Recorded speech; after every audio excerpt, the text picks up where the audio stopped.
Hey there, everybody. I'm Michael the Bolton III, here with guy who decided to wear the same T-shirt as me, Kill2. We have Northern Coalition Dot versus Alpha Volley Union. Why don't you tell us a little bit about these teams? Okay. Well, this is our last silly setup for a little while, and we have some silly things. The NC team especially has brought a full Tier 3 BC team, so a bunch of Tornadoes, a bunch of Nagas, one Oracle, and one Daredevil for good measure, and then Alpha Volley Union has brought kind of slightly less silly battlecruiser setup with Prophecies, Cyclones, a Drake. Maybe it's more silly, actually. And then 3 Jaguars and a Hawk. So, pretty... Actually, it seems like there's some consistency among teams that don't care about what's going to happen in the match. They bring battlecruisers that don't have any Tech 2 ships, so they don't have to pay for them, but they do a lot of damage, so they have a chance to win. Or T1 cruisers. Those are pretty good. I also have to tell you, NC didn't warp when Striegs told them to. And so they decided to wait for someone who was disconnected. Wow, that's some cool stuff going on the screen. And as a result, they were punished by being forced to 0. So everything in the match, except for some of the Frag support, is at 0 on the beacon. And as we get underway, I imagine damage will happen fairly quick. Oh my gosh, and Naga's dead. Farrak's about to die as well. Pretty sick. Turns out ships that are all at 0 do a lot of damage to each other almost immediately. We have another Naga going down, Naga down, boom! You know, I think Alpha Volley Union actually made a critical error here by not spreading their webs. I don't think it'll matter because nothing in this match matters, but if they would have webbed all the battlecruisers or at least spread webs, they could have killed more ships more quickly because what happened is their primaries were webbed and everything else just took off. So now the Tier 3 BCs are all headed out towards the edge of the arena. Hopefully not too close to the edge of the arena because that would be bad. Cyclone, about 30% armor. Running like the smallest ASB ever is just passively regenerating his armor or his shield.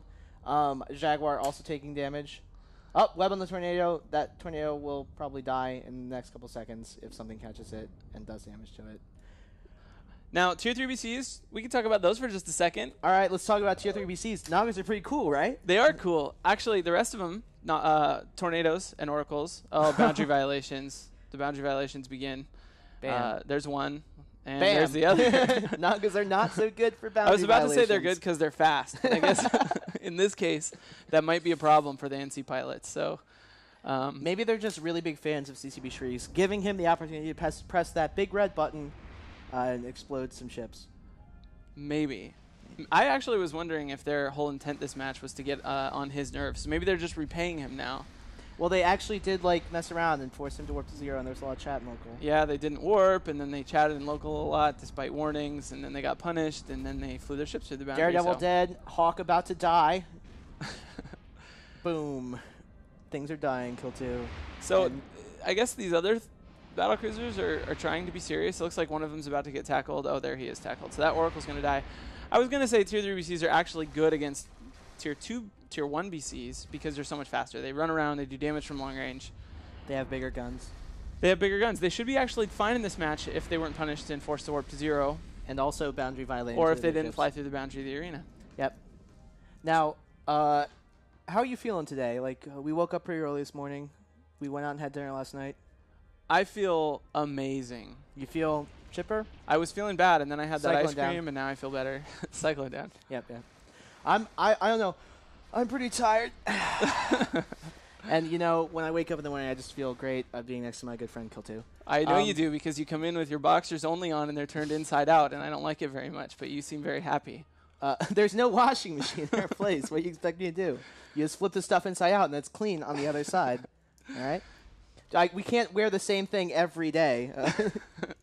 I know you got those matching jumpsuits for us, but I refuse to wear those on air.